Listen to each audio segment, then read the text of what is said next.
नमस्कार, मैं हूं आपके साथ शिप्रा झा। आप सभी दर्शकों का अन्नदाता के कार्यक्रम में स्वागत करती हूं। किसान का जीवन बहुत ही मुश्किल होता है। वो अपने खेतों में लंबे समय तक काम करता है, उसका ध्यान सदैव फसल में ही लगा रहता है। वे अपनी कड़ी मेहनत की ताकत पर अपना जीवन व्यतीत करते हैं और ऐसे ही किसानों की प्रगति के लिए हम खेती बाड़ी से जुड़ी हुई बहुत सी नई लाभकारी जानकारियां हर रोज सुबह लेकर आते हैं। तो चलिए कार्यक्रम शुरू करने से पहले देखते हैं क्या है आज के अन्नदाता में। कम पानी में मोठ की खेती करके ले अधिक पैदावार।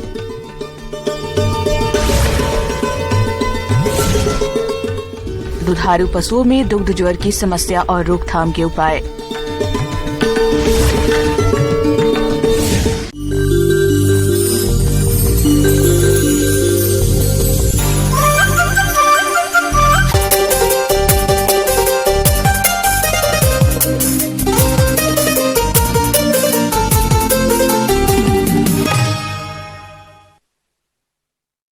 अपने राज्य में उगाई जाने वाली दलहनी फसलों में मोठ की फसल का प्रमुख स्थान है।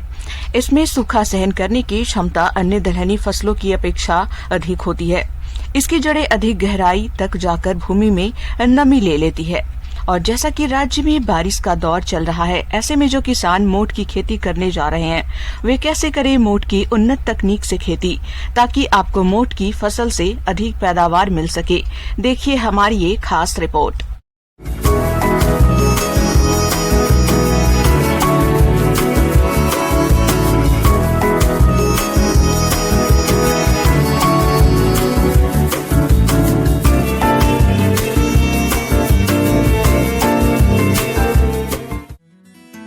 मोठ अधिक सूखा सहनशील दलहनी फसल है।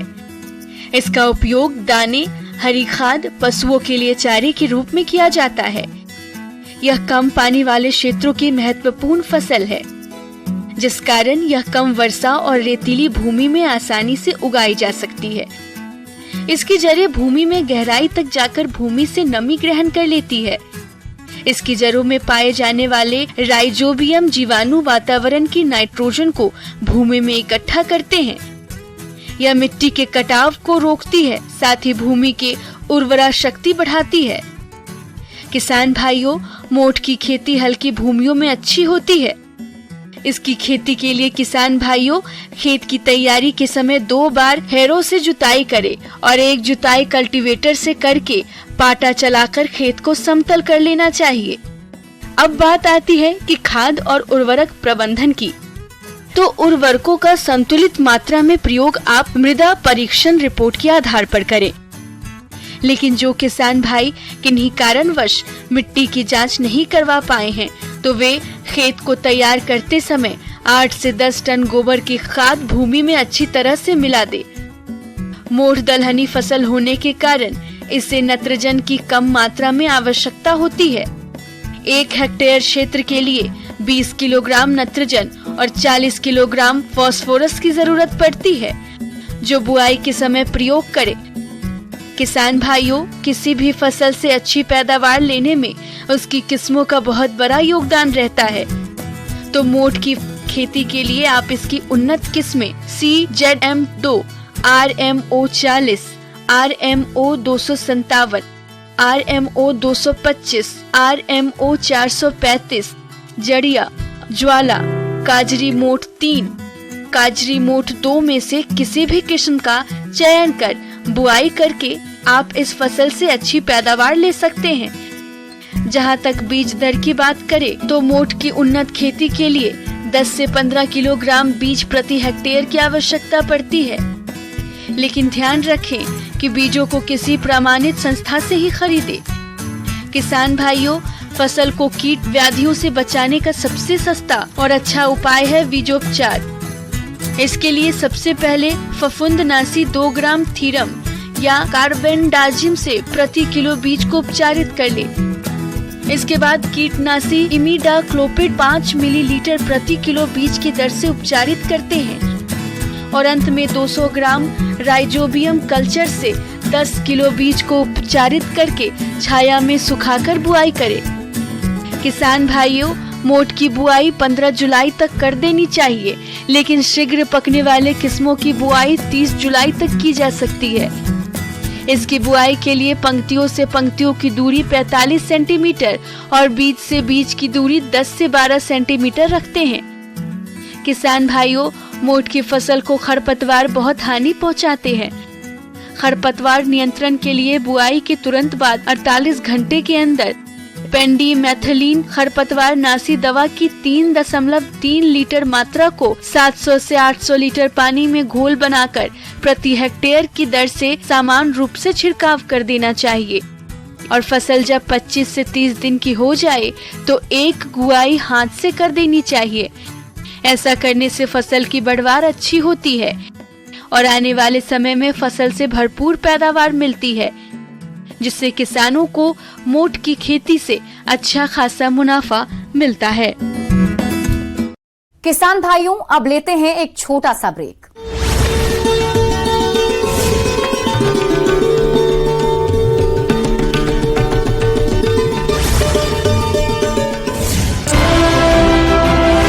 पहली बार सेब किलो के हिसाब से खरीदा गया। सेब मंडियों में किलो के हिसाब से बिकना तो शुरू हो गया है, लेकिन इस नई व्यवस्था ने बागवानों के सामने नई समस्याएं खड़ी कर दी है। इस नई व्यवस्था से आड़ती और बागवानों दोनों नाखुश नजर आ रहे हैं। जहां आड़तियों का कहना है कि सेब को किलो के हिसाब से खरीदना संभव नहीं।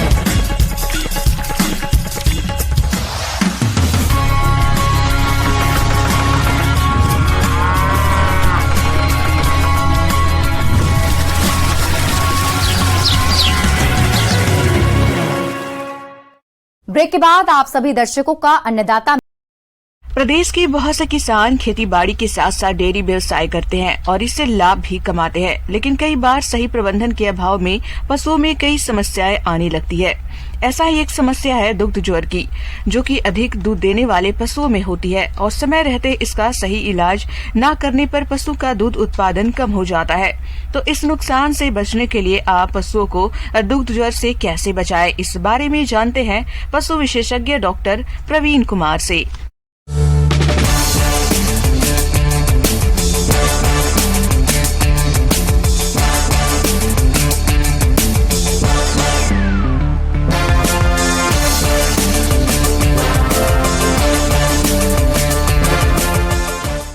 दुग्ध ज्वर के बारे में बात करेंगे।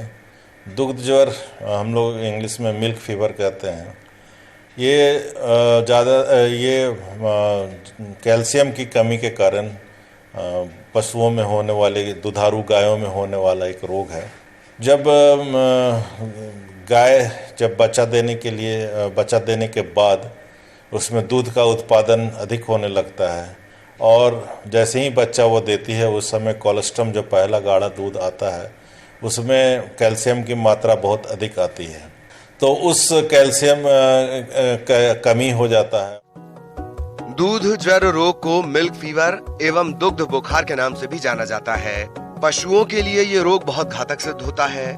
गाय भैंस में प्रसव के 2 से 3 दिनों के अंदर इस रोग के होने का खतरा अधिक होता है। समय रहते यदि पशुओं का इलाज नहीं किया गया तो पशुओं की मांसपेशियों में लकवा भी हो सकता है। ये रोग रक्त में कैल्शियम की कमी के कारण होता है। कोलेस्ट्रम में रक्त से 12 से 13 गुना अधिक कैल्शियम होता है। प्रसव के बाद कोलेस्ट्रम के साथ अधिक मात्रा में कैल्शियम शरीर से बाहर आ जाता है। प्रसव के बाद अचानक कोलेस्ट्रम निकल जाने के बाद हड्डियों से शरीर को तुरंत कैल्शियम नहीं मिल पाता। प्रसव के बाद पशुओं को संतुलित आहार नहीं मिलने के कारण भी ये रोग होता है। पशुओं के आहार की मात्रा एवं गुणवत्ता में अचानक कमी आने से भी इस रोग के लक्षण नजर आने लगते हैं।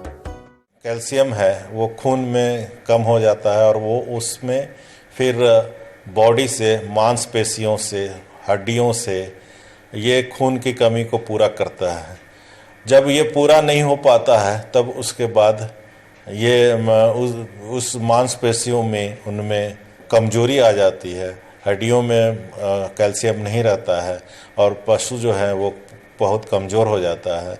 और जितना डिमांड है दूध का उत्पादन के लिए, हाई मिल्क यील्डिंग एनिमल्स में ये ज़्यादा होता है, जिसमें दूध अधिक देती हैं और तुरंत बच्चा देने के 48 घंटे के भीतर में ये हो जाता है। तो उस समय दूध के कैल्शियम के डिमांड को पूरा नहीं कर पाता है और शरीर से ये कैल्शियम लेता है और मांसपेशियों और खासकर हड्डियों से ये कैल्शियम लेता है, तो उसमें लेकर दूध का उत्पादन करता है। तो इसलिए पूरे शारीरिक रूप से वो दुधारू गाय है वो कमज़ोर हो जाती है और वो बैठ जाती है। उसमें वो लक्षण ये होता है कि वो एक्सटर्नल पूरा छाती के बल पे बैठ जाती है और लास्ट स्टेज में एस शेप्ड जो गर्दन है वो पूरा अपना बॉडी पे ले जाता है और एस शेप का पोस्चर दिखने लगता है। गाय खड़ी नहीं हो पाती है, खड़ा करना भी बहुत मुश्किल हो जाता है क्योंकि उसमें कैल्शियम की कमी है। कैल्शियम की कमी होने से मसल्स में जो मांसपेशियां हैं उसमें कमजोरी आ जाती है और वो खड़ा नहीं हो पाता है। प्रसव से 3 महीने पहले पशुओं के आहार में अधिक कैल्शियम एवं फास्फोरस शामिल करें। पशुओं के आहार में सूखी घास एवं हरा चारा भी शामिल करें। प्रसव के बाद पशुओं को संतुलित आहार का सेवन कराएं। इस रोग के लक्षण नजर आने पर तुरंत पशु चिकित्सक से परामर्श करें। हम लोग जब गाय दूध नहीं दे रही होती है और वो गर्भवती होती है तो लास्ट के 3 महीने में हम लोग उसको कैल्शियम नहीं देते हैं। लेकिन जो किसान भाई कैल्शियम देते हैं उससे क्या होता है कि वो सप्रेस कर देता है बॉडी सिस्टम में और वो दूध का जो डिमांड है उसको पूरा नहीं कर पाता है। इसलिए लास्ट के 3 महीनों में हम लोग कैल्शियम नहीं देते हैं और उसके जगह पे हम लोग उनका बॉडी का रिक्वायरमेंट को पूरा करने के लिए जो दाना है और हरा चारा है उससे उसके चीज़ को पूरा करते हैं। तो लास्ट के 3 महीने में दुधारू पशुओं को हरा चारा और दाना भरपूर मात्रा में देना चाहिए जिससे कि उनके जो शारीरिक कमजोरी न हो और जब दूध वो देना शुरू कर दें तो उस समय कैल्शियम की कमी न हो और कैल्शियम अपना आने समय पर आता रहे, दूध में आता रहे। लेकिन अब हम लोग बात करते हैं कि अगर एक बार दुग्ध जवर हो गया, गाय नहीं उठ पा रही है तो उसका तुरंत उपचार करना चाहिए। और ये जैसा मैंने बताया कि 24 से 48 घंटे बच्चा देने के बाद हो जाता है, तो तुरंत उसका उपचार करके कैल्शियम का जो थेरेपी है नस के द्वारा खून के नली में देकर और ओरल फीडिंग मुंह के द्वारा भी देकर चिकित्सक से सलाह लेकर तुरंत उसके कर दीजिए, तो तुरंत जाकर उसका इलाज कराए, प्रॉपर इलाज कराए और कैल्शियम की मात्रा जो पशु चिकित्सक बोलते हैं ओरल के मुंह के द्वारा देने के लिए उसको हमेशा देते रहें।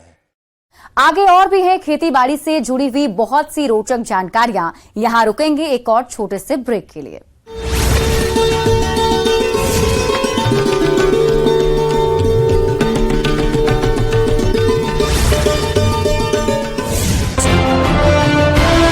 तय मानदंडों से ज्यादा सेब भरकर ला रहे हैं। वहीं बागवानों का भी कहना है कि किलो के हिसाब से खरीदने की नई व्यवस्था में बिना यूनिवर्सल कार्टन के बागवानों को भी नुकसान हो रहा है। सेब पेटी में 24 किलो से ज्यादा आ रहा है, लेकिन आड़ती 24 किलो के हिसाब से ही खरीद रहा है। शुक्रवार को फल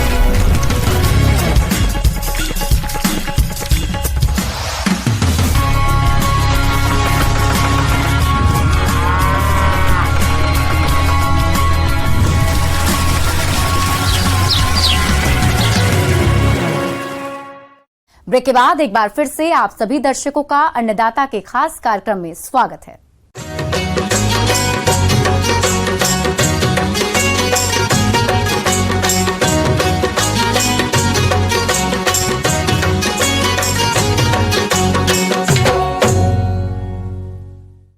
किसान भाइयों, अक्सर बाजार में जो सब्जियां पहले आती हैं, उनका भाव किसानों को अच्छा मिलता है और इसलिए किसान अगेती सब्जियों की खेती करते हैं, क्योंकि अभी खरीफ का सीजन चालू हो गया है।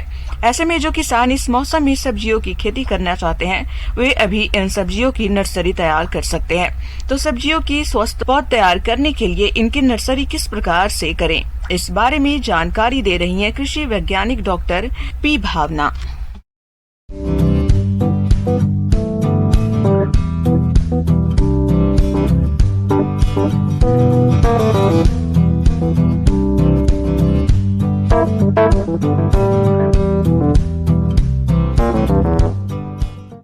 आज हम आपको जो बैंगन वर्गीय जैसे बैंगन, टमाटर, मिर्च और शिमला मिर्च के बारे में, और इसके बाद कद्दू वर्गीय का जो भी है, लौकी है, करेला है, कीरा है, इस सब के बारे में आपको क्या शुरुआत करना है, इसका जो रोपाई है, बुआई है, ये सब में कैसे तैयारी हमको रखना है, इसके बारे में थोड़ा सा चर्चा करेंगे। आमतौर पर सभी किस्म की भूमि में इसकी खेती की जाती है, लेकिन उपजाऊ दोमट मिट्टी जिसमें जीवांश खाद प्रचुर मात्रा में हो व जल निकास की उत्तम व्यवस्था हो वह सर्वोत्तम रहती है। पौधे के लिए क्यारी ऐसे स्थान पर बनानी चाहिए जहां पर सिंचाई और पानी के निकास का अच्छा प्रबंध हो। वही भूमि समतल तथा उपजाऊ होनी चाहिए। आसपास छाया वाले वृक्ष नहीं होने चाहिए। पौधे तैयार करने के लिए 3 मीटर लंबी तथा 1 मीटर चौड़ी क्यारी भूमि से लगभग 15 से 20 सेमी ऊंची बना लेनी चाहिए। जैसे बैंगन में हमारे पास कुछ प्रतिरोधी किस्म है, स्वर्ण श्यामली है, वो कांटेदार है, श्यामली कलर थोड़ा पर्पल कलर में आता है, राउंड शेप में है, और स्वर्ण प्रतिभा जो है वो लंबा में है, पर्पल में है।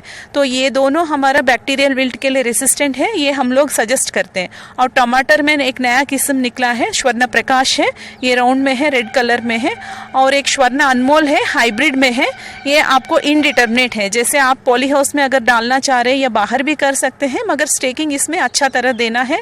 अगर स्टेकिंग आप 4-5 मीटर तक दे पाएंगे तो पॉली हाउस में 4-5 मीटर तक ये जाता है, अच्छा हाइब्रिड है। ये लगभग आपको पॉली हाउस में डालेंगे तो 200 टन प्रति हेक्टर इसका मिलता है, क्योंकि ये 8 महीना का किस्म है।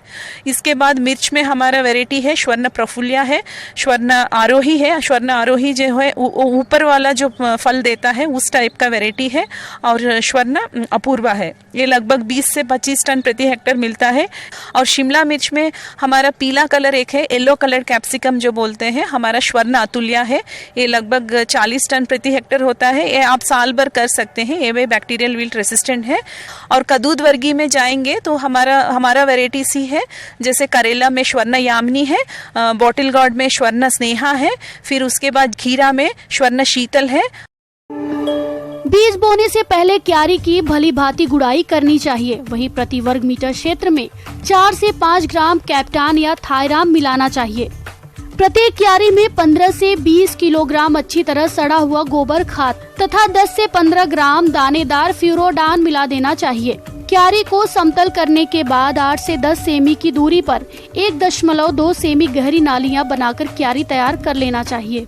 और जो गोबर का जो इसमें पड़ना है वो लगभग 20 से 25 टन प्रति हेक्टर इसमें जाना है प्रति हेक्टर में। तो ये आप डालिएगा, फिर से हल एक बार अच्छा से चलाइएगा ताकि वो सब अच्छा तरह से अपना फील्ड में स्प्रेड हो जाए।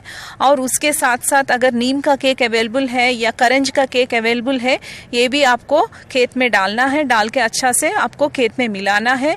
तो आप लेआउट डाल के हमारा मेड बना के उसके अंदर भी जो भी बेसिक फर्टिलाइजर जो डालना है पॉइंट एप्लीकेशन करेंगे। इसीलिए आप जो खाद और वर्मी कंपोस्ट ये सब जो भी डालना है आप डाल के अच्छा से मिला के मेड बनाते हैं। हम लोग प्रो ट्रे में लेते हैं। प्रो ट्रे का जो 96 और 104 जो छेद का वो आता है मार्केट में, वो प्रो ट्रे प्लास्टिक में होता है। इसको आप 4-5 बार सोइंग के लिए इस्तेमाल कर सकते हैं। इसमें हम बिल्कुल मिट्टी यूज नहीं करते हैं, तो इसीलिए इसमें कोई भी कीट या कोई भी फफूंद नहीं आता है। हम लोग वर्मी कंपोस्ट और हमारा जो वर्मी कंपोस्ट के साथ हमारा कोकोपीट जो होता है पानी में निचोड़ के डालना पड़ता है 1:1 रेशियो में डाल के, इसमें हमारा बीज का सोइंग करते हैं। बीज का भी अगर ट्राइकोडर्मा अगर मिलेगा तो 4 ग्राम प्रति केजी में ट्राइकोडर्मा मिला सकते हैं। और बैविस्टिन फंगीसाइड जो होता है ये भी आप बीज में मिला के तब आप सोइंग कीजिए। इसमें आपका जो सीड रेट भी हम जो बोलते हैं 400 से 500, जैसे बैंगन का हो गया 400 से 500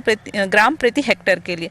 इसको आपको लगभग अगर प्रोट्रे में जाएंगे तो आधा हम कम कर सकते हैं, लगभग 200 ग्राम में हमारा पूरा 1 हेक्टर के लिए हमारा जो बीज है हम उससे हो जाएगा। तो इसके क्या होता है, हमारा अगर हाइब्रिड है तो कॉस्ट भी कम लगता है, तो आप आधा कच्चा इधर ही हाइब्रिड का जो सीड का कॉस्ट है कम कर सकते हैं। ये सब ध्यान रखेंगे तो हमारा जो इनपुट का कॉस्ट जो है कम होता रहेगा, हमारा प्रॉफिट का मार्जिन जो है इंक्रीज होगा।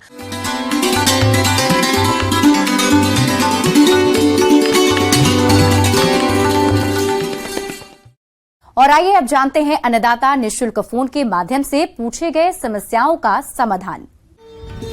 अन्नदाता निःशुल्क फोन संपर्क सेवा के माध्यम से पूछे गए प्रश्नों में से आज हमने जिस प्रश्न को कार्यक्रम में शामिल किया है उसे पूछा है ग्राम धानी जिला बांसवाड़ा के कृषक जितेंद्र कुमार ने। आप आम में फलछेदक कीट के नियंत्रण के बारे में जानकारी चाहते हैं, तो जितेंद्र कुमार जी आपकी जानकारी के लिए प्रस्तुत है कार्यक्रम का ये अंश।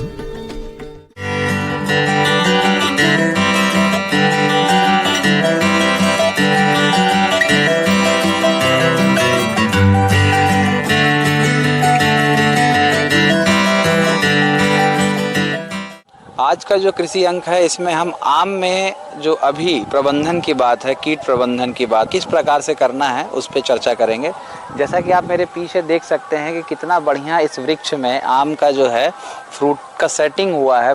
आम का फल छेदक कीट, इसका रंग मटमैला होता है। इस कीट के पंख हल्के नीले रंग के होते हैं। यह कीट दिन में पत्तियों के नीचे रहते हैं। वहीं इस कीट का लार्वा फलों में छेद करके गुदे को खाता है। साथ ही यह गुठली में भी छेद कर देता है। इस कीट से प्रभावित फलों पर काले रंग के धब्बे उभरने लगते हैं। वहीं इससे प्रभावित फल पकने से पहले ही पेड़ों से गिर जाते हैं। इस अवस्था में आप जानते हैं किसान भाइयों कि ये जो अवस्था है वो फल के लिए बहुत नुकसानदेह भी हो सकती है यदि आपने सही कीट प्रबंधन के लिए इस्तेमाल नहीं किया। जैसा कि हम देख रहे हैं विगत वर्षों में रेड बैंडेड कैटरपिलर, जिसको हम बहुतायत रूप से हर क्षेत्र में इसके जो है हमको कहीं ना कहीं इसकी सुनने की जानकारी मिल रही है कि जो हमारा फल होता है उस फल में नीचे से छेद होता है, काले रंग का छेद देखने को मिलता है और उधर से ही ये फल जो है अंदर से कीड़े के द्वारा खा लिया जाता है और इसका जो विकास है वो सही तरीके से नहीं होता और फल जो है वो हमारा गिर के टूट जाता है। इसके नियंत्रण के लिए गिरे हुए प्रकोपित फलों को एकत्रित करके नष्ट कर देना चाहिए। अधिक प्रकोप होने पर नीम ऑयल 3 मिलीलीटर प्रति लीटर पानी के हिसाब से घोल बनाकर छिड़काव कर सकते हैं। तो इसको बचने के लिए किसान भाइयों आपको क्या करना है कि आपको मार्केट में 2 सबसे प्रमुख इसके जो हैं कीटनाशक मिलते हैं, जिसको हम डेल्टा मेथ्रिन 2.8 EC के नाम से जानते हैं और एक मिलता है थायोक्लोरोपिड 21.7 SL के नाम से। इन दोनों में से जो भी आपको उपलब्ध हो इस कीटनाशक का 1 ml प्रति लीटर जल में घोलकर इसका छिड़काव करना है। सामान्य रूप से हम देखते हैं कि जो पौधा है प्रति पौधा 40 लीटर जो है हमको लगभग एक पौधे को छिड़काव के लिए आवश्यकता होती है। 1 ml प्रति लीटर आपको लेना है और उसके बाद पूरे पौधे पे आपको इसको छिड़काव करना है। ये आपको छिड़काव कब करना है? सामान्य रूप से ध्यान रखिए कि कभी भी जो भी छिड़काव हो शाम के समय हो और ऐसी स्थिति में ना हो जब बरसात वाला मौसम, क्योंकि अभी आप देख रहे हैं कि कई क्षेत्रों में बारिश आपको देखने के मिल रही, तो उस चीज़ को भी थोड़ा सा बच के आपको करना है। और जब आपको दूसरा इसका स्प्रे करना है वो कम से कम 15 से 20 दिन के बाद में पुनः आप इसका एक स्प्रे करेंगे। तो इस प्रकार करने से जो अभी आपको रेड बैंडेड कैटरपिलर की समस्या जिसको हमको व्यापक रूप से देखने मिल रही, उससे आप अपने फसल को, आम की फसल को बचा सकते हैं।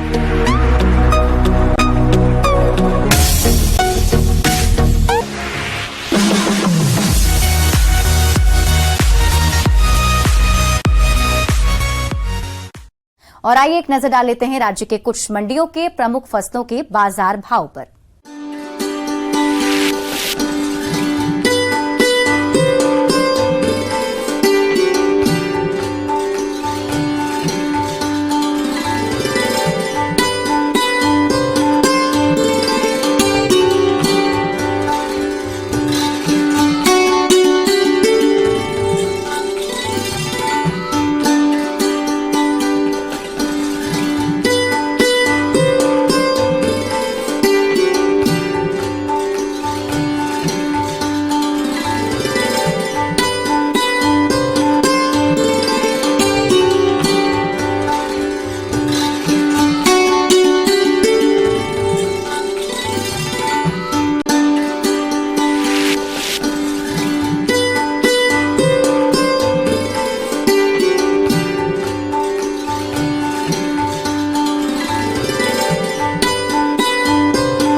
किसान भाइयों, कृषि संबंधित समस्या और सुझाव के लिए आप हमें इस पते पर संपर्क कर सकते हैं। प्रोड्यूसर अन्नदाता, news 18 Rajasthan, Ramoji film city, Hyderabad 501512। साथ ही आप हमें ईमेल भी कर सकते हैं। हमारा ईमेल है p18annadatarajasthan@nw18.com। इसके अतिरिक्त आप हमें निःशुल्क हेल्पलाइन नंबर 1800889216 पर सोमवार से शनिवार सुबह 10 बजे